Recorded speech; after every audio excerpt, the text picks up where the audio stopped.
హల్లెలూయా. మొదటిగా దైవజనులు స్తోత్రం. ఈ ప్రాంతంలో పరిచయం చేస్తున్న తమ్ముడు ప్రేమ్కి మరి తండ్రి గారు సైమన్ గారికి వందనాలు తెలియజేస్తున్నాను. ఈ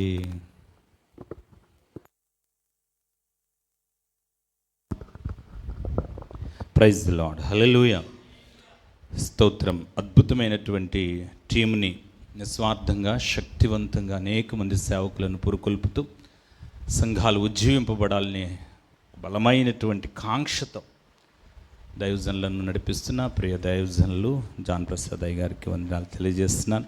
నడిపిస్తున్న ప్రియ దైవజనుల అధ్యక్షుల వారికి, ప్రియ సేవకులకు వందనాలు తెలియజేస్తున్నాను. ప్రియ దైవజనులకు వందనాలు. దైవజనులు డేవిడ్ అన్నకి, అయ్యగారు జైపాల్ గారికి, మీ అందరికీ కూడా ప్రత్యేకమైనటువంటి వందనాలు. అందరికీ వందనాలండి. ప్రియ సేవకులందరూ ఇక్కడ ఉన్నటువంటి వారందరికీ ప్రత్యేకమైన వందనాలు తెలియజేస్తున్నాను. హల్లెలూయా. దేవునికి మహిమ కలుగునుగాక. శ్రేష్టమైన సమయంలో అద్భుతమైనటువంటి భక్తిపరులు, ప్రార్థనాపరులైనటువంటి సేవకుల మధ్యలో నిలబడి వాక్యం చెప్పడానికి ప్రభు కృప చూపించారు. స్తోత్రం. ఒకవేళ మాట్లాడేవారు ఎవరైనా కావచ్చు, కానీ స్తోత్రం ఇక్కడ ఉన్నటువంటి సేవకుల హృదయం నాకు తెలుసు. ఎందుకంటే ప్రార్థనాపరుడు వారి యొక్క వాక్య జ్ఞానమో, వారి యొక్క స్టేటస్, వారి పరిస్థితినో చూడరు, పరిశుద్ధాత్మ స్వరాన్ని చూస్తారు. హల్లెలూయా. దేవునికి స్తోత్రం. Praise the Lord. ఈ మంచి సమయంలో ప్రత్యేకంగా ఈ అద్భుతమైన పరిచర్యను నిర్వహించడానికి దైవజనులను ప్రేమని, స్తోత్రం, దైవజనుడు ప్రేమ్ చాలా యవ్వన ప్రాయంలో బలమైనటువంటి భారం కలిగి ఉంది. దేవుని ఆత్మభారం. ఈ ప్రాంతానికి రాకముందే మంచి పరిచయం ఉంది తమ్ముడితో. చాలా శక్తివంతమైన ఆత్మాభిషేకంతో, నిత్యం ప్రార్థన ఉపవాసాలతో, స్తోత్రం, చాలా ఉపవాస ప్రార్థనలు చేస్తూ ఉన్నాడు. పెళ్ళయి చాలా కొద్ది దినాలు అయింది, మరలా ఉపవాసం చేస్తూ ఇంత భారం. ఇది కేవలం పరిశుద్ధాత్మని యొక్క కార్యం మాత్రమే. ఆత్మకు లోబడి ఈ మంచి పరిచర్య చేస్తున్నారు. ఈ సంఘం ధన్యమైంది. ఆమేన్. ఎందుకంటే దైవజనులు, స్తోత్రం, హల్లెలూయా, దేవునికి మహిమ కలుగునుగాక అంటారు. యేసన్న గారు ఒక అద్భుతమైన పాట రాస్తూ, సొత్తు గల సంఘంలో కంచి గల తోటలో నన్ను పెట్టావు ప్రభువా అని.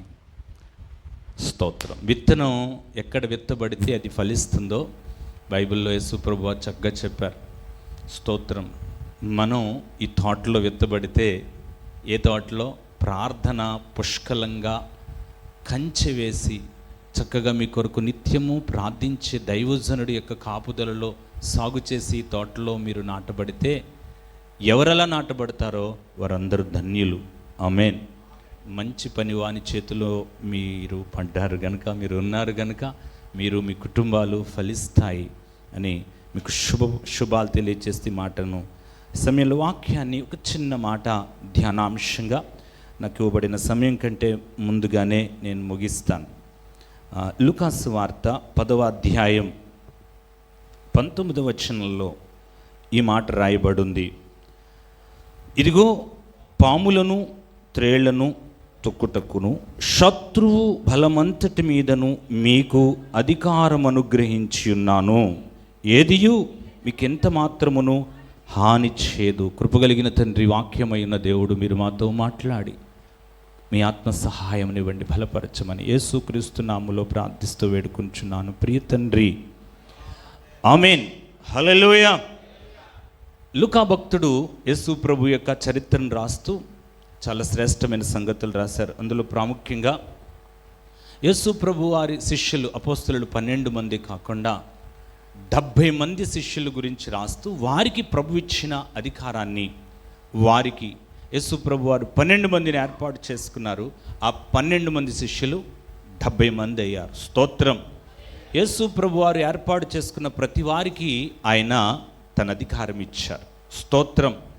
వారందరూ పిలుపు కలిగిన వారు, వారందరూ దేవుని ఆత్మతో నింపబడి అధికారంతో ఆ ప్రాంతంలో దేవుని రాజ్య సువార్త కొరకు దేవుని చేత పంపబడిన వారు. హల్లెలూయా. వారందరికీ ప్రభు చెప్తున్న మాట, మీరు వెళ్ళండి, మీరు దెయ్యములను వెళ్ళగొట్టండి, రోగులను స్వస్థపరచండి, ఏది మీకు ఏమాత్రము హాని చేయదు. స్తోత్రం. Praise the Lord. ఇందాక డేవిడ్ అన్న అద్భుతమైన మాటలు చెప్తూ యేసుప్రభు అధికారం ఇచ్చారని చెప్పారు కదా, విని వెళ్ళి ఎవరి దగ్గరైనా వెళ్ళి మనం ప్రార్థిస్తే కొన్నిసార్లు మోసపోయే పరిస్థితులు రావచ్చు. ఎందుకనంటే ఆ అధికారం, ఆ అభిషేకం మనం పొందుకున్నామనే నిశ్చయత, ఆ సన్నిధి అనుభవించాలి. స్తోత్రం. ఖచ్చితంగా ప్రభు దగ్గర నుంచి మనం అధికారం పొందినప్పుడు మనం చెప్పక్కర్లేదు, మన ఉనికి, మనం వెళితే చాలు దెయ్యాలు గడగడ వణికి పారిపోతాయి. స్తోత్రం. హల్లెలూయా. ప్రభు చెప్పిన మాట ఇది శిష్యులకేనా అంటే బాప్తిస్మం పొందిన అందరికీ దయ్యాలు పోతాయని చెప్పాడు, రోగులు స్వస్థపరచబడతారని చెప్పారు. అయితే సంఘం బలహీనంగా ఉండకూడదు అనేది ఉద్దేశం. Praise the Lord. మనమందరము దేవుని పిల్లలం. అట్టి ఆత్మను, దేవుడు అట్టి అధికారాన్ని, కృపను ప్రభు చేత పంపబడిన, పిలువబడిన అందరికీ, ప్రభు బిడ్డలైన మనందరికీ ఇచ్చారు. సంఘం చాలా శక్తివంతమైంది. పేతురుతో ఈ మాట చెప్పారు, ఏమనంటే సంఘము ఎదుట పాతాళ లోక ద్వారములు నిలువనేరవు. సంఘం అంటే దైవజనుడు ఒక్కడే కాదు కదా, సంఘం అంటే మనం అందరం. మనం ఎక్కడ నిలబడితే అక్కడ పాతాళం మూయబడుతుంది, శత్రు కార్యాలు తొలగిపోతాయి. అయితే ఆ అధికారాన్ని మనం ఉపయోగించుకోవాలి. స్తోత్రం. అని ఒక దైవజనుడు ప్రార్థన చేస్తూ 40 days ప్రేయర్ చేశారు. అందులో ఆయన, నేను ఒక మంచి బుక్ చదివానన్నా అని ఫోన్ చేసి నాతో మాట్లాడుతూ చెప్తా ఉన్నారనమాట. లీనార్డ్ రెవెన్హిల్ అనేటువంటి దైవజనుడు ఉజ్జీవం ఎందుకు ఆలస్యం అవుతుంది అనేటువంటి ఒక బుక్ రాసి, అందులో ఆ బుక్ నేను చదువుతున్నాను. అందులో ఒక మాట చెప్తుంటే, ఆ మాట చెప్తుంటే నా హృదయంలో చాలా బాగా పనిచేసింది. అందులో దైవజనుడు రాసినటువంటి మాట ఏంటంటే, సాధారణంగా మనం అందరం చేసే ప్రార్థన, ప్రభువా నన్ను వాడుకోండి, ఈ ప్రాంతం కోసం నన్ను వాడుకోండి, ఈ ప్రజల కోసం నన్ను వాడుకోండి, నా కుటుంబ రక్షణ కోసం నన్ను వాడుకోండి. ఆమేన్. స్తోత్రం. మనమందరూ ఈ ప్రార్థన చేస్తాం, నన్ను వాడుకో ప్రభువా, మా బంధువుల రక్షణ కొరకు నన్ను వాడుకోండి ప్రభువా. స్తోత్రం. సేవకులమైతే ఈ ప్రాంత ప్రజలందరూ నాయన నీ తట్టు తిరగటానికి, మంచి భక్తి చేయటానికి నన్ను వాడుకోండి ప్రభువా అని ప్రార్థన చేస్తాం. అయితే దేవుడు ఆశిస్తున్నాడంట, నేను వాడుకుంటాను సరే, ముందు నన్ను వాడుకో. స్తోత్రం. దేవుడట ఆయన వాడుకోవాలని చూస్తున్నాడు, కానీ ఆయన శక్తిని వాడుకునేవారు కావాలనుకుంటున్నాడట. ఆయన్ని వాడుకునేవారు, ఆయన అధికారాన్ని వాడుకునేవారు, ఆయన అభిషేకాన్ని వాడుకునేవారు. స్తోత్రం. ఆయన నామములో ఉన్నటువంటి ప్రభావం మనం వాడుకోవాలి. విశ్వాసులమైన మనం వాడుకోవాలి. ప్రభు చెప్పారు పేతురు పత్రికలో ఏమనుందంటే, ఆశీర్వాదమునకు వారసులగుటకు మనం పిలువబడ్డాం. స్తోత్రం. మనల్ని పిలిచిన దేవుడు ఎందుకు పిలిచాడంటే, మనం ఆశీర్వాదకరంగా ఉండాలి, మనం ఆశీర్వదించబడాలి, సమృద్ధిని అనుభవించాలి, సంతోషం అనుభవించాలి, క్షేమంగా ఉండాలి. స్తోత్రం. సంఘ నాయకులుగా మనల్ని పిలిచిన దేవుడు, స్తోత్రం, మనం ఆశీర్వాదకరంగా ఉండాలి. ప్రభు చెప్పారు అబ్రహాముతో, నీవు అడుగు పెట్టు చోటెల్లా నేను ఆశీర్వదిస్తాను. స్తోత్రం. అబ్రహాము వలె, అబ్రహాము పిలిపే మన పిలుపు, సేవకులమైన మనకైన విశ్వాసులమైనటువంటి అందరికీ కూడా మనం ఆశీర్వాదకరంగా ఉండాలి అని. అయితే శత్రువు ఆశీర్వాదాన్ని పొందనివ్వకుండా మనల్ని అడ్డుపడుతున్నాడు. శత్రువు యొక్క అధికారం చాలా బలమైంది. శత్రువు చేతుల్లో నుంచి మనం విడుదల పొందటం సాధ్యం కాదు అనే ఆ విధమైన ఆలోచనలో మనం ఉన్నాం. స్తోత్రం. ప్రియులరా, నేను ఒక మాటను ఈ సమయంలో కొంచెం వాక్య వివరణ కోసం ఒక లేఖనం జ్ఞాపకం చేసుకుని నేను త్వరగా అందులో నుంచి మాట్లాడి ముగిస్తాను. రోమీయులకు రాసినటువంటి పత్రికలో లేఖనం తెలియజేస్తూ ఉంది. 9వ అధ్యాయం 15వ వచనంలో ఈ మాట రాయబడి ఉంది.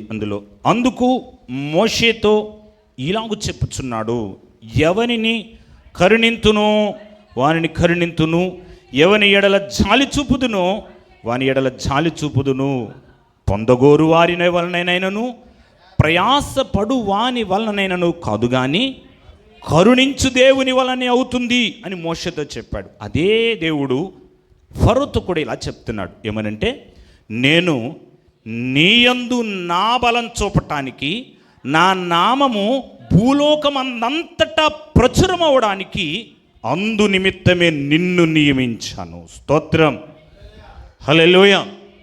లేఖనం చెప్తుంది, మోషే నేను ఎవరిని కరుణిస్తానో వారిని కరుణిస్తాను, ఎవరిని యందు జాలి చూపిస్తానో వారి మీద నేను జాలి చూపిస్తాను అని చెప్పి మోషేని పిలిచి మోషేని ఏర్పాటు చేసుకున్నటువంటి దేవుడు ఇశ్రాయేలీల పక్షంగా లక్షలాది ప్రజలు, ఆశీర్వదించబడిన ప్రజలు, అబ్రహాము సంతానం, యాకోబు సంతానం, ఇశ్రాయేలుగా మార్చబడిన సంతానం భయంకరమైనటువంటి శ్రమలో ఉన్నారు, కష్టపడుతున్నారు, పొద్దస్తమాను కష్టపడుతున్నారు, కానీ కష్టార్జితం అనుభవించలేకపోతున్నారు. స్తోత్రం. నీవు మోషే వారి దగ్గరికి వెళ్ళి నువ్వు వారిని విడిపించాలి. హల్లెలూయా. ఇది మోషేకి దేవుడిచ్చిన పిలుపు. ఈ రోజున జనులు పరిస్థితి అలాగే ఉంది. ఎందుకనంటే కష్టపడటంలో లోపం లేదు, కష్టపడుతున్నారు కానీ ఆశీర్వాదాన్ని అనుభవించలేకపోతున్నారు. కారణం, వారి మీద ఫరో అధికారిగా ఉన్నాడు.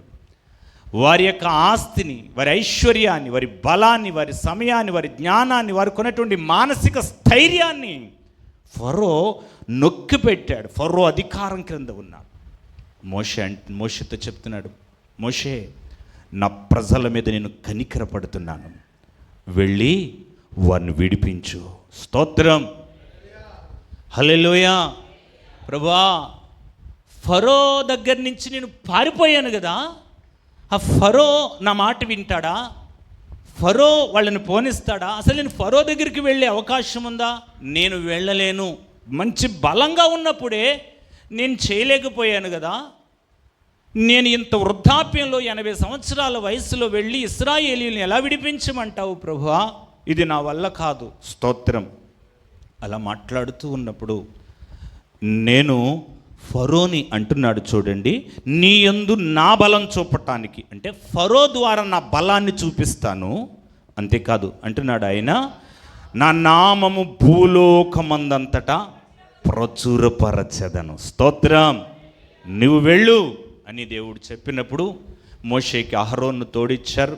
వారిరువురు, స్తోత్రం, మనకి అందులో కనబడుతుంది. దేవుడు మోషేకి అహరోన్ను తోడివ్వటంలో సహవాసం కనబడుతుంది. స్తోత్రం. ప్రభు కూడా శిష్యుల్ని ఎంతమందిగా పంపించాడు? ఇద్దరిద్దరిగా పంపించాడు. స్తోత్రం. సహవాసం, దైవజనుల ద్వారా నడిపించబడుతున్న ఈ టీం, దైవజనుల టీం కానీ సంఘం కానీ నేర్చుకోవాల్సింది ఈ టీమును చూసి ఖచ్చితంగా సహవాసం శక్తివంతమైంది. దేవుడు ఆ రోజున మోషేకి ఆ విషయాన్ని నేర్పించాడు. అహరోనునిచ్చి వారిరువురు కలిసి అద్భుతంగా ఫరోను ఎదిరించటానికి ఒకరి కొరకు ఒకరిని దేవుడు నిలబెట్టాడు. స్తోత్రం. ప్రభు సంఘంగా ఏర్పాటు చేసేందుకు కూడా అందుకే. స్తోత్రం. అయితే చాలామందికి ఒంటరిగా సేవ చేయడం ఇష్టం. హల్లెలూయా. సంసోన్లాగా పడిపోవడానికి కారణం ఏంటంటే కనీసం ఎవరు లేరు. అతనికి చాలా బలం పొందినవాడు, చాలా బలం కలిగినవాడు, కానీ ఎవరు లేరు. ఒక ఆత్మీయ నాయకుడు లేడు, ఒక మంచి స్నేహితుడు లేడు, దిశానిర్దేశకుడు అసలే లేడు, తప్పు చెప్పేవాడు లేడు. స్తోత్రం. హల్లెలూయా. ఖచ్చితంగా సేవకులమైన మాకైనా విశ్వాసులైనటువంటి మీరైనా ఖచ్చితంగా సహవాసం కలిగి ఉండాలి. ఆమేన్. గట్టిగా స్తోత్రం చెప్పండి. అలా చెప్పగానే వారిరువురు కలిసి ఒక్కసారి త్వరగా నేను చెప్పే మాటలు త్వరగా చూడండి. నిర్గమకాండంలో వారు ఇరువురు కలిసి ఆ ప్రజల దగ్గరికి వెళ్ళి మాట్లాడినప్పుడు 31 వచనం 4:31 ఇలా రాయబడి ఉంది. యెహోవా ఇశ్రాయేలీయులను చూడవచ్చి తమ బాధను కనిపెట్టెనను మాట జనులు తల వంచుకుని ఆమేన్. హల్లెలూయా. మోషేని అహరోనును దేవుడు పంపించాడా? ఇంతకాలానికి మా శ్రమలకు పరిష్కారం ఉందా? దైవజనులు ఇందాక చెప్తుంటే అందరి హృదయాల్లో నిజమే శాపం అంతా పోతుంది, శాపం వలన ఈ కీడును అనుభవిస్తున్నాం. దైవజనులు చక్కగా ఒక్కొక్క పాయింట్ వివరిస్తూ ఉన్నారు. నిజమే, గర్భఫలం రాకపోవడానికి శాపం కారణం, ధనం ఉన్నా అనుభవించకపోవడానికి శాపమే కారణం. స్తోత్రం. ఈరోజు నా శాపపు కట్లు దిగిపోతాయని సేవకుడు చెప్పారు. జరుగునుగాక. హల్లెలూయా. వారికి ఆ మాట చాలా ఆనందమైంది. మోషేని స్తోత్రం. అహరోనును వారు ఆ మాటలు చెప్తుంటే దేవుడు మిమ్మల్ని దృష్టించి మమ్మల్ని పంపించాడంటే వారందరూ చాలా ఆనందించారు, తల వంచి నమస్కరించిరి. స్తోత్రం. Praise the Lord. ఈ సమయంలో ఈ ప్రాంత పరిచర్య కొరకు దైవజనుడు ప్రేమని, ఈ ప్రాంత విడుదల కొరకు, భయంకరమైనటువంటి శ్రమలలో ఉన్నటువంటి మీ కుటుంబాల ఆశీర్వాదం కొరకు ఒక సేవకుని ప్రాంతానికి దేవుడు పంపించాడు. మీరు చేయాల్సింది దేవుని మాటకు లోబడి సేవకు నడిపింపుకు అప్పగించుకొనుట.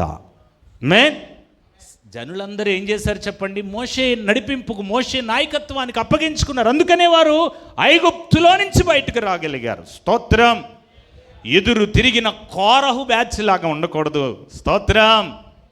నాయకత్వానికి అంగీకరించాలి. అదే మనకు అద్భుతమైన ఆశీర్వాదం. స్తోత్రం. అంతే, చాలా ఆనందం. ఇక మోషే అహరోనులు నిజమే దేవుడు మమ్మల్ని పంపించాడు కనుక వీళ్ళందరూ ఇన్ని లక్షల మంది ప్రజలు మా మాట వింటున్నారని ఇంతకన్నా గొప్ప సంతోషం ఏముంది చెప్పండి? అన్ని లక్షల మంది ప్రజలు, ఒక కుటుంబమే మన మాట వినడానికి, పిల్లల్ని కంట్రోల్ చేయడానికి ఎంతో కష్టమైపోతున్న పరిస్థితుల్లో మొత్తం జనాంగం అంతా వారికి లోబడిపోవటం అంటే చాలా అద్భుతమైనటువంటి, దేవుడు ఖచ్చితంగా మనల్ని పంపించాడు కనుక వీరందరూ లోబడ్డారన్న ఆనందంలో ఉండగా, ప్రైజ్ ది లార్డ్, వారు అదే ఆనందంలో ఫరో దగ్గరికి వెళ్ళారు. 5వ అధ్యాయం 1వ వచనం. తరువాత మోషే అహరోనులు వచ్చి ఫరోను చూచి, ఇశ్రాయేలులు దేవుడైన యెహోవా అరణ్యములో మాకు ఉత్సవం చేయటానికి జనాన్ని పోనిమ్మని ఆజ్ఞాపించుచున్నాడని అంటున్నాడు. ఫరో, నేనతని మాట విని ఇశ్రాయేలుని పోనివ్వడానికి యెహోవా ఎవడో? స్తోత్రం. అంతే, గాలి తీసినట్టు అయిపోయింది వాళ్ళకి. Praise the lord. ఫరో ఏం చేస్తున్నాడు ఇప్పుడు? అసలు యెహోవా ఎవడు? ఆయన ఎవరు అంటే ఆయన ఎవరు అని మనం గౌరవంగా మాట్లాడుకుంటున్నాం. యెహోవా ఎవడు? సౌలుగా ఉన్నప్పుడు పౌలు కూడా ఏమన్నాడు? ప్రభువా నువ్వెవడో? స్తోత్రం. హల్లెలూయా. శత్రువు మన హృదయాలను కఠినంగా రేపే పరిస్థితులు, మనకు విరోధంగా అనేక మందిని నిలబెట్టే పరిస్థితులు. స్తోత్రం. ఇశ్రాయేలును విడిపించడానికి మోషే అహరోనులకు ఇది సాధ్యము కాదు అన్నట్లుగా బలమైనటువంటి ఫరో హస్తం వారికి అడ్డుగా నిలబడింది.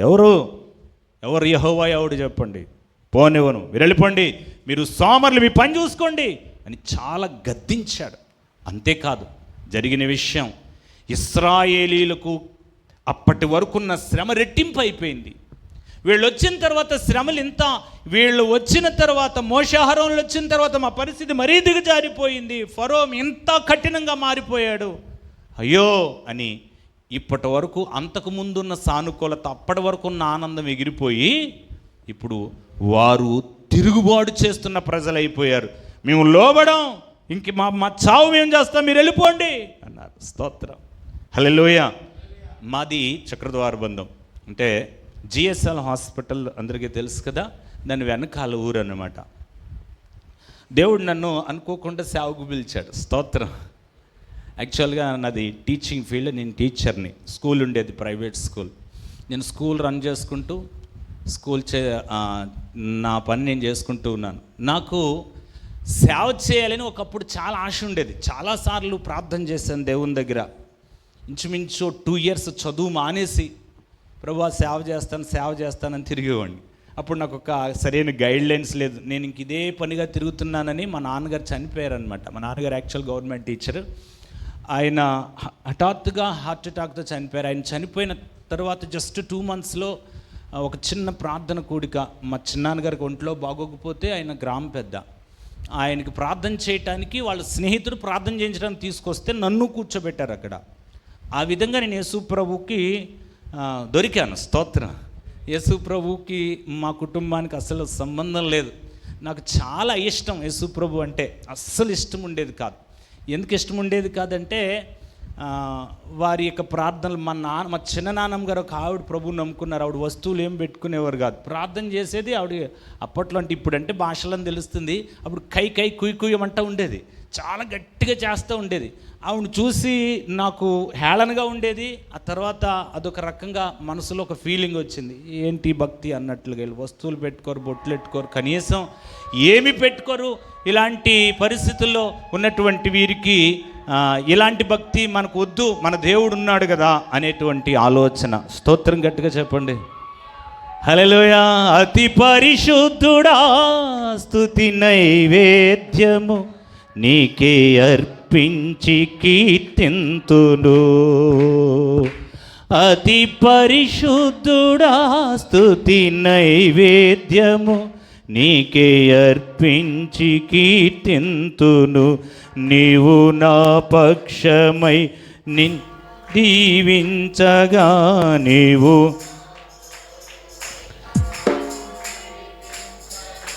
జీవింతును నీ కోసమే, ఆశ్రయమైన నా యేసయ్యా.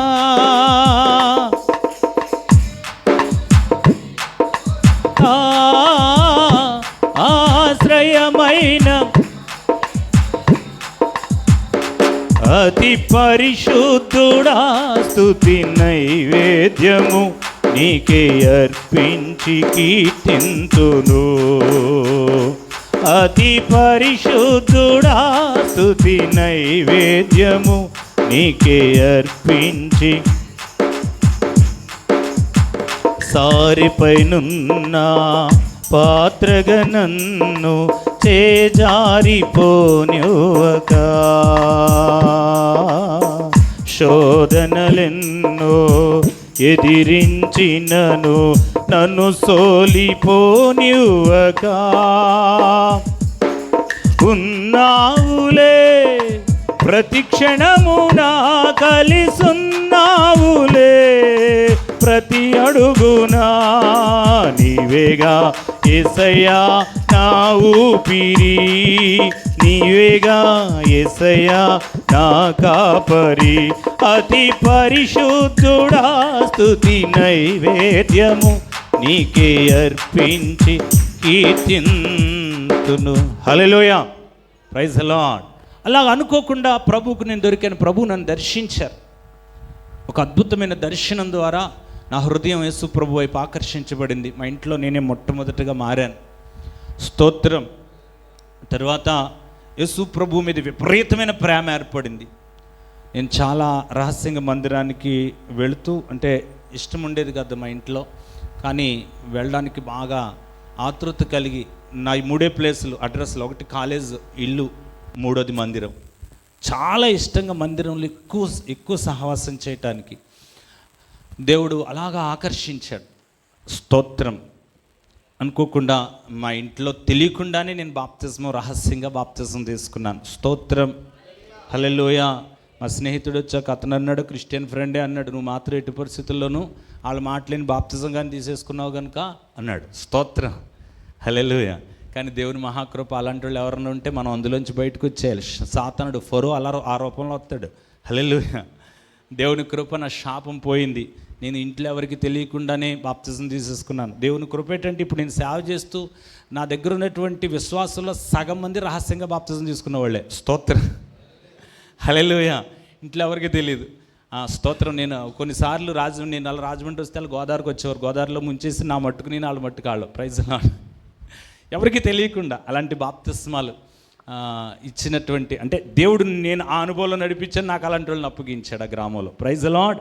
అయితే అనుకోకుండా స్తోత్రం, నేను దేవుని వైపు ఆకర్షించబడి దేవుడంటే ఇంకా విపరీతమైన ప్రేమ ఏర్పడింది గుండెల్లో. నేను అప్పుడు చదువుతున్నాను, డిగ్రీ చదువుతుండగా నా మనసులో ఉన్నటువంటి ఆశ, నేను దేవుని సేవ చేయాలి, అనేక మందికి యేసుప్రభు గురించి చెప్పాలని వాదించేవాడిని. కనిపించిన వాళ్ళందరితో, నా బంధువులతో యేసుప్రభు దేవుడు అని నాకున్న జ్ఞానంతో ఆ సమయంలో చాలామందిని ఒప్పించడానికి ప్రయత్నం చేసేవాడిని. కానీ నిజంగానే వితర్కాల వల్ల ఒక్కడ కూడా మారడం.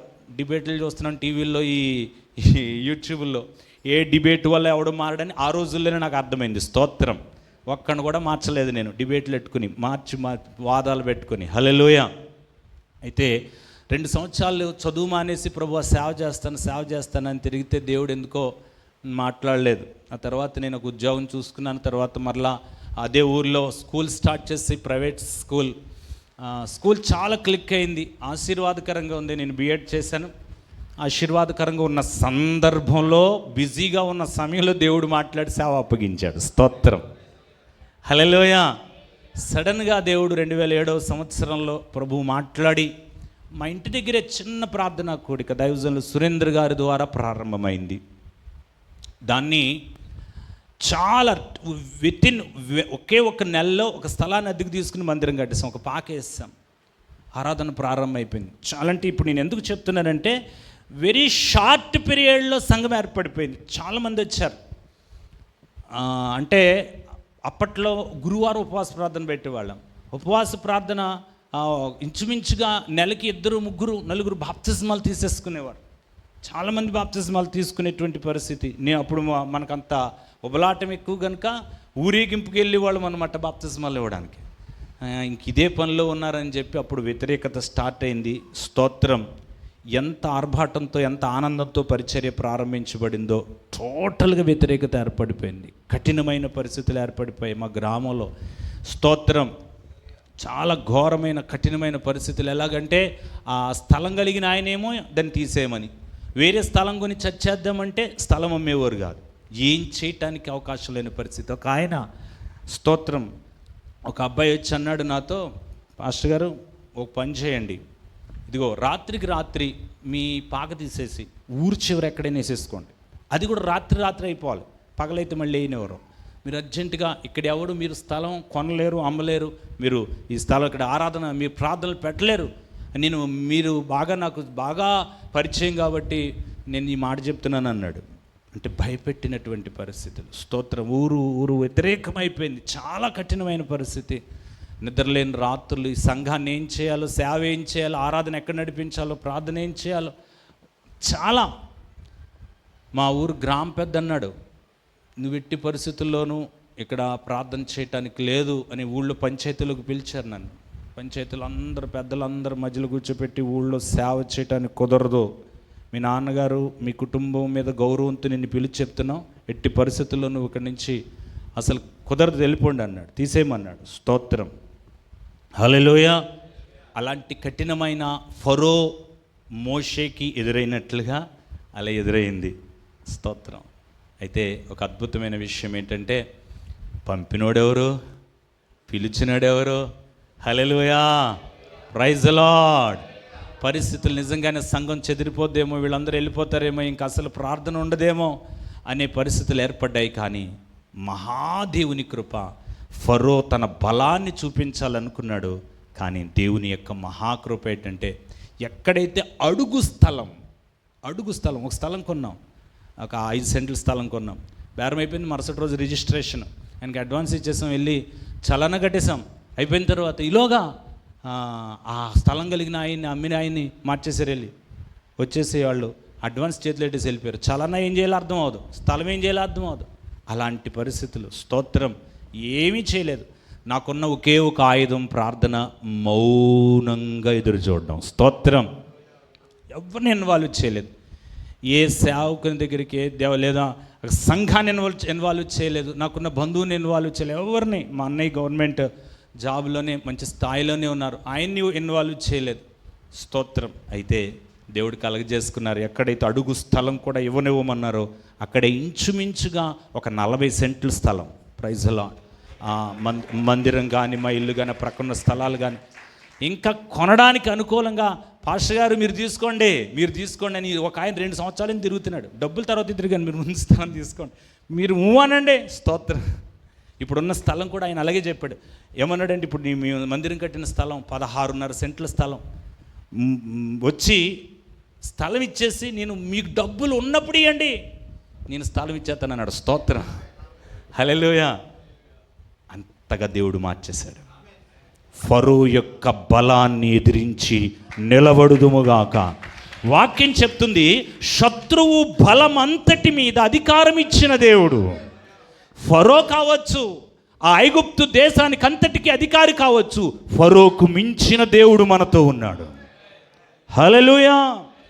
మనం కూడా ఏ విషయాన్ని కంగారు పడద్దు, కలవరపడిపోవద్దు. పరిస్థితులు వ్యతిరేకంగా ఉన్నాయని వ్యతిరేక పరిస్థితులను చూడొద్దు. ప్రభు చెప్తున్నాడు, పేతురు గాలిని చూచి భయపడ్డావు ఎందుకు? మునిగిపోతాం గాలిని చూస్తే, యేసును చూచుదుముగాక. హల్లెలూయా. అప్పుడు అంటున్నాడు మోషే, త్వరగా 1-2 మాటలు త్వరగా నేను ముగించేస్తాను. ప్రైజ్ అలాట్ చదవండి. 8వ అధ్యాయంలో యెహోవా ఎవడు అని చెప్పినటువంటి ఫరో అంటున్నాడు 8వ వచనంలో, అప్పుడు ఫరో మోషే అహరోనులను పిలిపించి నా జనుల యొద్ద నుండి కప్పలను తొలగించమని యెహోవాను వేడుకొనుడి. అప్పుడు యెహోవాకు బలర్పించడానికి ఈ ప్రజలను అగత్యముగా పోనిచ్చేదన నేను. స్తోత్రం, హల్లెలూయా. ఏమన్నాడు? ఈ ప్రజలు మీ దేవుణ్ణి ఆరాధన చేయడానికి పోనిస్తాను. ఇంతకీ ప్రజలు ఎవరి అధికారంలో ఉన్నారు? మనం పోరాడాల్సింది శత్రువుతో. హల్లెలూయా. ఈ విశాలమైన మందిరం నిండడానికి ప్రేమించుకున్న మార్గం అత్యుత్తమ మార్గం. Praise the Lord. మోషే చేతులెత్తే అనుభవం కలిగిన వాడు. చేతులెత్తట ఒకటే పరిష్కారం. దైవజనులు ఇందాక చెప్తూ, కడవరి వర్షం ఎక్కడొస్తుంది, ఎలా వస్తుంది? మోకాళ్ళ మీదన మాత్రమే వస్తుంది. హల్లెలూయా. మోకాళ్ళ మీదే వస్తుంది. మోకాళ్ళ మీదే తప్ప నాలుగా ఈ సమయంలో నేను బోధిస్తున్నట్లుగా ప్రసంగాల ద్వారా రాదు. స్తోత్రం. కేవలం ప్రార్థన ద్వారానే వస్తుంది. ప్రార్థించే ప్రార్థనా పరుల ద్వారానే వస్తుంది. హల్లెలూయా. Praise the Lord. అంత కఠినంగా ఫరో మాట్లాడాడని మోషే ఊరుకోలేదు. దేవుని సన్నిధిలో సాగిలపడుతూనే ఉన్నాడు, ప్రార్థన చేస్తూనే ఉన్నాడు. అదే ఫరో అంటున్నాడు, నీ ప్రజలు నేను పోనిస్తాను అంటున్నాడు. Praise the Lord. అయినా అన్నాడు కానీ పోనివ్వట్లేదు కదా, అనేసాడు కదా అని ఈయన సంబరపడిపోయి ఊరుకోలేదు. మోషే, అహరోన్ అక్కడ ఉన్నటువంటి వారి కొరకు చేతులెత్తి ప్రార్థన చేస్తూ ఉన్నారు. అయ్యా కనికరం చూపించండి. లేఖనం చెప్తుంది 12లో, స్తోత్రం, రోమపత్రిక 12వ అధ్యాయంలో ఉన్న మాట ఏంటంటే, పట్టుదల కలిగి, అందరూ చెప్పండి ఆమేన్, ప్రార్థన చేయుదుముగాక. హల్లెలూయా. పట్టుదల కలిగి ప్రార్థన చేసేవారిగా దేవుడు మన హృదయాలను మార్చునుగాక. 8వ అధ్యాయంలోనే అప్పుడు అలా ప్రార్థిస్తూ ఉంటే 8వ అధ్యాయం 28వ వచనంలో చూడండి, ఫరో, మీరు అరణ్యములో మీ దేవుడిని యెహోవాకు బలర్పించడానికి మిమ్మును పోనిచ్చేదను, కానీ ఏం చేయకూడదు? దూరం పోవద్దు. Praise the Lord. చూడండి, మోషే అసలు అవకాశమే లేని ఫరో అంతఃపురంలోనికి అడుగెట్టాడు. స్తోత్రం. కఠినంగా ఉన్నటువంటి ఫరో హృదయంలో నుంచే చెప్పాడు, పంపిస్తాను అన్నాడు. మళ్ళీ అదే ఫరో అంటున్నాడు, వెళ్ళండి కానీ దూరం వెళ్ళొద్దు అంటున్నాడు. స్తోత్రం. కొంచెంగా మార్గం సరళమవుతూనే ఉంది. దైవజనులు సురేంద్ర గారు గతంలో వచ్చారు మీ దగ్గరికి. Praise the Lord. ఆయన చెప్పే మాట ఏంటంటే, మాకు నేర్పించేది, ఒక దెబ్బకు చెట్టు పడిపోదు. ఒక బలమైన చెట్టు ఒక గొడ్డల దెబ్బకు పడిపోదు. ఏం చేయాలి? కొడతానే ఉండాలి. స్తోత్రం. ఎప్పటి వరకు కొట్టాలి? అది పడే వరకు కొట్టాలి. అది ఎంత బలమైన చెట్టు అయినా గొడ్డలి దెబ్బకు ఏదో ఒకరోజు కూలిపోతే, ఎంతటి బలమైన ఫరో అయినా మన కుటుంబాన్ని, మనలను ఏమాత్రం రక్షణలో ఎదగనివ్వకుండా, ఆశీర్వాదం రాకుండా అడ్డుపడుతున్న ఫరో యొక్క బలము నుంచి ప్రార్థన మాత్రమే విడుదలిస్తుంది. ఆమేన్. దూరం పోవద్దు అంటున్నాడు. రక్షణ నిజంగానే బాప్తిజమం పొంది సంఘంలో చాలామంది అనుభవాలు ఎలాగుంటాయంటే, వారు మందిరానికి వెళ్తారు, ప్రార్థనలో ఉంటారు. ఆ తర్వాత వారి భక్తి జీవితం ఆదివారం లేదా ఒకవేళ శుక్రవారం అన్నట్లుగానే ఉంటుంది, కానీ అంతకు మించి లోతైన వెళ్ళే అనుభవాలు ఉండవు. స్తోత్రం. దీనికి కారణం ఏంటి? వీరు ఎందుకు ఆత్మలో ఎదగలేకపోతున్నారు? వీరు ఎందుకని చాలా శ్రేష్టమైనటువంటి భక్తి చేయాలని మంచి వర్తమానాలు అందిస్తున్నా మంచి భక్తిలోనికి రావట్లేదంటే, రానివ్వకుండా చేస్తున్నాడు ఫరో. వారిని దూరం వెళ్ళనివ్వట్లేదు. ఏదో ఒక బంధకాలు. స్తోత్రం. ఎక్కడో చోట పడిపోతారండి. ఎందుకనంటే ఎవరైనా దొరికేది ఎక్కడ చెప్పండి? ఇల్లు కానీ పెళ్ళి కానీ. స్తోత్రం. అక్కడ దూరం వెళ్ళలేరు. శత్రువుకు చాలు ఇల్లో పెళ్ళో ఆ వంకలో వాడు వచ్చి కూర్చుంటాడు. దేవుడిచ్చే ఆశీర్వాదం పొందకుండా ఏదో ఒక రీతిగా అన్యాచారమైనటువంటి కార్యాలు, భక్తిలో లోతైన అనుభవంలోకి వెళ్లకుండా ఆపుతూ ఉంటాడు. స్తోత్రం. ప్రియులరా, సంఘంగా మరి లోతైన అనుభవంలోనికి వెళ్ళుదుముగాక. స్తోత్రం. యేసయ్య చెప్పాడు, మీ నావను లోతునకు నడిపించండి, విస్తారమైన ఆశీర్వాదం ఉంది. ఆమేన్. దానికోసం పోరాడాలి. మా కుటుంబాలు అన్యాచారాలు కలిగిన వారండి. మరి ఏం చేస్తాం? రాలేము కాదు, పోరాడుదుముగాక. స్తోత్రం. ప్రార్థనే ప్రతి ఆచారాన్ని, ప్రతి బంధకాలను తెంచి మనల్ని లోతైన ఆత్మీయ అనుభవంలోకి నడిపిస్తుంది. స్తోత్రం. ఒక సహోదరు ఉంది మా చర్చిలో. ఆమె చాలా భయంకరమైనటువంటి సిచ్యుయేషన్లో ప్రభువులోనికి వచ్చింది. వాళ్ళ భర్త భయంకర త్రాగుబోతు. ఒకరోజు మేము చర్చిలో ఉండగా అర్ధరాత్రి నైట్ ప్రేయర్ జరుగుతుంది. నేను ఇంకొకరిద్దరు ఉన్నామంతే. ఈలోగా ఆవిడ పరిగెట్టుకుంటూ వచ్చేసింది మందిరంలోకి, అంటే కాపాడుకోవడానికి. భర్త పరిగెట్టించేస్తున్నాడు అనమాట. మందిరంలోకి వస్తే ఆ విధంగా అయినా కాపాడబడుతుందేమో అన్నట్లుగా వచ్చింది ఆమె. కానీ తాగేస్తున్నాడేమో మందిరంలో కూడా వచ్చేసి ఆమెను జుట్టు పట్టుకుని కదలలేకుండా చెదకొట్టేస్తున్నాడు. స్తోత్రం. అయితే ఆమెకున్నటువంటి ఒకే ఒక ఆయుధం ఏంటి చెప్పండి? ఒక శక్తివంతమైన ప్రార్థన. స్తోత్రం. హల్లెలూయా. యేసు ప్రభువులోనికి వచ్చిన తర్వాత ఆమెకి ప్రార్థనా బీజం పడింది.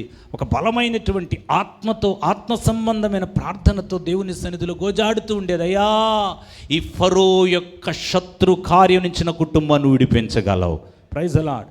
అలాగా ఆమె చక్కగా వెళుతూ ఉండగానే మార్గాలు సరళమయ్యాయి. ఆమె ఇల్లు కట్టుకోవాలి. అంత అన్యులు. ఆమె ఒక్కదే విశ్వాసి. భర్త మారలేదు. వాళ్ళ తండ్రి గారు ఊరు అనమాట. వాళ్ళ కుటుంబం అంతా అన్యులు. మరి ఏం చేయాలి? ఈ అన్యాచారాల్లో పడకుండా ఇల్లు కట్టుకోవడం ఎలాగా? ఆమె ఒకటే ఎంచుకుంది, ప్రభువా, ఏ అన్యాచారం లేకుండా నా ఇంటిని కట్టుకోవడానికి సహాయం చేయయ్యా. ఒకటి గోజాడుతూ అదే ప్రార్థన చేశారండి ఆమె. Praise the Lord. ఒక రోజున మొత్తం మీద ప్లాన్ వేసి ప్రార్థన చేయడానికి పాస్టర్ గారు ప్రారంభిద్దాం అనుకుంటున్నామంటే వెళ్ళి నేనేమో ఆయిల్ బాటిల్ ఎట్టుకెళ్ళాను. Praise the Lord. వాళ్ళందరూ కొబ్బరికాయలు ఎట్టుకుని వచ్చారు. Praise the Lord. ఇప్పుడు ఎవరిదో చూడండి, ఏం చేయాలో తెలియదు. వాళ్ళ నాన్నగా, వాళ్ళ అన్నయ్యలు, వాళ్ళ కుటుంబాలందరూ కొబ్బరికాయలు అలా పెట్టుకుని ఉన్నారు. నేను ఆయిల్ బాటిల్ పట్టుకుని వెళ్ళాను. స్తోత్రం. అయితే దేవుడు కృప ఏంటంటే ఆ ఊర్లో నాకు కొంచెం కమాండ్ ఉంది కనుక నేను అక్కడ నిలబడేసరికి ఎవరు ఏం మాట్లాడలేదు.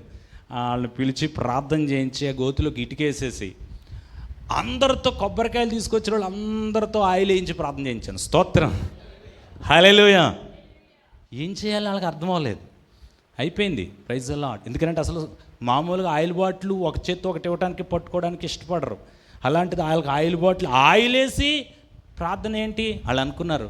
గోతులు తీశారు. అన్నీ విపరీతంగా మబ్బు పట్టేసింది. అయిపోయింది. చూసావా, ఆయిల్ వేసి ఇలా చేస్తే ఎలాగ ఉంటుంది?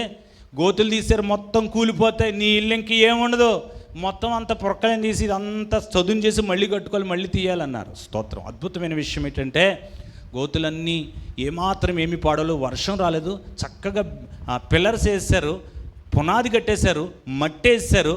అప్పుడు విపరీతమైన వర్షాలు పట్టుకున్నాయి. స్తోత్రం. ₹1 ఖర్చు లేకుండా కుమ్ముదుడు చేసా మొత్తం. హల్లెలూయా. దానికి ఆమె చేసిన పని ఏంటి చెప్పండి? లోతైన అనుభవంలోనికి వెళ్ళుట. ఆమేన్. శత్రువుని ఎదిరించే అనుభవం ఏది అంటే, నా కుటుంబం అన్యాచారాల్లో ఉంది, ఇదిగో మరి మా వాళ్ళు ఇలాగండి, ఈ కార్యం చేయకపోతే ఎలాగా, మరి మమ్మల్ని ఒప్పుకోరు కదా అనుకోవద్దు. ప్రార్థన ద్వారా సాధించాలి, బ్రతిమలాడాలి. ఇక్కడ విన్న ఉపదేశం, దైవజనుడు ఇక్కడ ఆత్మతో ప్రేరేపించబడి ఏ వాక్యం చెప్పి నడిపిస్తున్నాడో ఆ వాక్యానుభవంలో ముందు ఆత్మీయతలోనికి నడుచుదుముగాక. దేవుని సన్నిధిలో అడగాలి, ప్రభు ఈరోజు నాతో ఈ విధంగా మాట్లాడావు కనుక నా జీవితంలో ఈ కార్యం జరగాలి అని దాన్ని పొందుకొందుముగాక. గట్టిగా స్తోత్రం చెబుదాం. హల్లెలూయా. ప్రార్థిస్తానే ఉన్నాడు. ప్రభు వీళ్ళు దూరం వెళ్ళదు అంటున్నారు. లేదు, మేము దూరమే వెళతాం, మాకు రెస్ట్రిక్షన్స్ కుదరదు అని మరలా మోషే ఏం చేస్తూ ఉన్నాడు? చేతులు ఎత్తుతూ ఉన్నాడు. అప్పుడు చూడండి, ఇంక చివరిగా నేను చెప్పి ముగించేస్తాను. 10వ అధ్యాయంలో 11వ వచనంలో అంటున్నాడు, పురుషులైన మీరు మాత్రం వెళ్ళి యెహోవాను సేవించండి. హల్లెలూయా. ఏమంటున్నాడంటే కుటుంబాలకు వెళ్ళొద్దు. ఫరో ఇంకొక బలం ఏంటి చెప్పండి? అన్యాచారాల్లో నుంచి మనల్ని బయటికి రానివ్వకుండా చేస్తాడు. దాన్ని బ్రేక్ చేసేది శక్తివంతమైన ప్రార్థన. అలా కాకుండా కుటుంబాలుగా ఆరాధన చేయనివ్వకుండా చేస్తాడు. ఇక్కడ ఉన్నటువంటి వారందరూ కుటుంబాలుగా వచ్చిన చేతి చూపించండి. మేము కుటుంబాలుగా వచ్చామన్నవాళ్ళు ఇంకా చాలామంది చేతులు ఎత్తలేదు ఇక్కడ స్త్రీలు. Praise the Lord. ఇది శత్రు కార్యం. ప్రార్థించుదుముగాక. ఆమేన్. మీ భర్తలను మీ పిల్లలను మందిరానికి రానివ్వకుండా చేస్తున్నవాడు ఫరో. ఆ ఫరో బలాన్ని ఎదిరించి నిలిస్తే నీ దేవుడు కార్యం చేస్తాడు. ఫరో చాలా బలవంతుడు, మోషే వృద్ధుడు, కానీ మోషేను పంపిన దేవుడు సజీవుడు, శక్తిమంతుడు. స్తోత్రం. హల్లెలూయా. గట్టిగా స్తోత్రం చెప్తా. నేను మా ఇంట్లో ఒక్కడనే రక్షణ పొందాను యేసుప్రభువులకు రహస్యంగా. నేను బాప్తిజం పొందిన సంగతి మా ఇంట్లో తెలిసి మా అన్నయ్యకి ఎవరో చెప్పారంట. ఒక 6 నెలల తర్వాత తెలిసింది మీ వాడు బాప్తిజం తీసుకున్నాడని. ఇంటికి వచ్చి చాలా గొడవ చేశాడు. చాలా పెద్ద గొడవ అయిపోయింది. Praise the Lord. ఇంకేం చేస్తారు? స్తోత్రం. బాప్తిజం పొందిన తర్వాత గొడవ పెడితే మాత్రం. దేవుని కృప ఏంటంటే ఈరోజు మా కుటుంబం అంతా ప్రభువులో ఉన్నారు. స్తోత్రం. హల్లెలూయా. హల్లెలూయా. మా బంధువులందరూ వాళ్ళకి ఇంట్లో ఏ కార్యం జరిగినా ప్రార్థన చేయమని అడుగుతారు. ప్రార్థన ద్వారానే సాధించుదుముగాక. ఎట్టి పరిస్థితుల్లోనూ మనం బలహీనం అవ్వకూడదు. మన కుటుంబాలు ప్రభువులో ఉంటాయి. ముఖ్యంగా మన కుటుంబం ప్రభువులో ఉండాలి. మన పిల్లల్ని శత్రువు భయంకరంగా పట్టుకుంటున్నాడు. దైవజనులు ఇందాక సెల్ ఫోన్ కరుస్తుందని చెప్పారు. నిజంగానే సెల్ ఫోన్ బానిసలైపోతూ ఉన్నారు మన పిల్లలు. వాటిని విడుదల కొరకు ప్రార్థించి కృపను పొందుదుముగాక. వారికి దాని మీద విరక్తి వచ్చేస్తుంది ప్రార్థన చేస్తే. సెల్ ఫోన్ వారు పట్టుకోకుండా పరిశుద్ధాత్ముడు చేస్తాడు. ఆమేన్.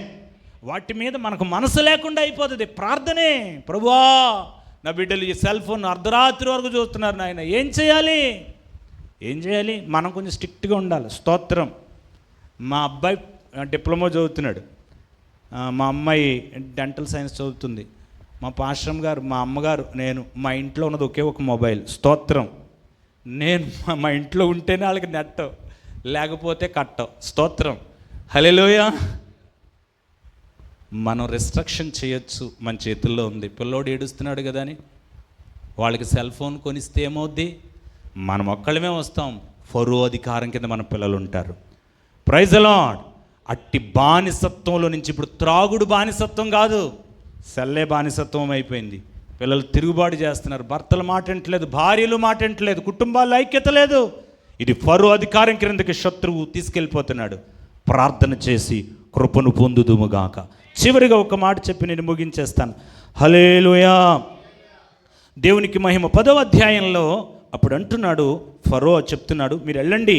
24వ వచనం, మీరు వెళ్ళి యెహోవాను సేవించండి. మీ మందలు మీ పశువులు మాత్రమే ఇక్కడ ఉండాలి, మీ బిడ్డలు మీతో వెళ్ళవచ్చు. స్తోత్రం. అలా ప్రార్థిస్తూ ఉండగా ఒక్కొక్క మెట్టు మార్గం సరళం చేస్తున్నాడు. మోషే అడుగులేస్తూనే ఉన్నాడు, మార్గం సరళమవుతానే ఉంది. స్తోత్రం. ఇప్పుడు ఫరో అంటున్నాడు, కుటుంబాలుగా మీరు వెళ్ళండి, ఆస్తి మాత్రం కుదరదు. స్తోత్రం. మీరు వెళ్ళి ప్రార్థనకి వెళ్ళి వచ్చేయండి. మీరేం చేయకూడదు? కానుకోకూడదు. స్తోత్రం. మీ అర్పణలు ఇవ్వకూడదు. ఇది ఎవరి పనో తెలుసా? హల్లెలూయా. వాక్యం చెప్తున్న సామెతల గ్రంథంలో, వెదజల్లి అభివృద్ధి పొందువారు కలరు. వెదజల్లుట ద్వారా అభివృద్ధి, ఇచ్చుట ద్వారా అభివృద్ధి. పౌలు భక్తుడు చెప్తున్నాడు, పుచ్చుకునుట కంటే ఇచ్చుట శ్రేష్టం. Praise the Lord. ఒక పాస్టర్ గారు అంటే పాస్టర్ గారు కూడా పాస్టర్ గారు పేర్లు పెట్టుకుంటున్నారు అనుకోకండి. హల్లెలూయా. సంవత్సరం అంతా దశమ భాగం తీసి సంఘానికి అంతటికీ చీరలు కొంటారంటండి ఆయన. మరి ఆ దశమ భాగం వాళ్ళ సంఘానికి ఆశీర్వాదం కాదు కదా. అంటే నేను సేవకుల గురించి మా మీద మేము చెప్పుకుంటున్నాం. దశమ భాగం వస్తు రూపంలో మారిపోకూడదు. దశమ భాగమే. దశమ భాగాలు చేయకూడదు. ఎన్ని భాగాలు? 10 భాగాలు చేయకూడదు. స్తోత్రం. సేవకుని చేతికిచ్చి ప్రార్థించి దీవెన పొందుదుముగాక. శత్రువు అంటాడు, ఇస్తేనే దీవెన, అసలు ఇమ్మని ఎక్కడుంది? Praise the lord. పౌలు భక్తుడు అన్నాడు కదా, తండ్రి ఇవ్వాలి కానీ పిల్లలు ఇవ్వడం ఏంటి అన్నాడు కదా. పాస్టర్ గారు ఇవ్వాలి. స్తోత్రం. పాస్టర్ గారు భోజనాలు ఇట్టే బాధ్యత పాస్టర్ గారిది. హల్లెలూయా. మన ఒక సంఘంలో వెళ్ళి జస్ట్ చిన్న వాక్యం చెప్తూ, మరి ఇక్కడ ఇంత పరిచయం జరుగుతుంది కదా, బాధ్యత ఎవరిది అంటే అందులోంచి ఒక ఆవిడ అంటుంది, పాస్టర్ గారిదండి. స్తోత్రం. బాధ్యత ఎవరిదంట? స్తోత్రం. హల్లెలూయా. తెలియక ఈ పని ఎవరిది చెప్పండి? ఇది ఎవరిల్లు? తండ్రి ఇల్లు. ఆమేన్. ఎవరిల్లు చెప్పండి? ఇది నా తండ్రి ఇల్లు. నా దేవుని మందిరం చాలా ఆశీర్వాదకరంగా ఉండాలి. ఆమేన్. నా దేవుని ఇంటిలో సమృద్ధి ఉండాలి.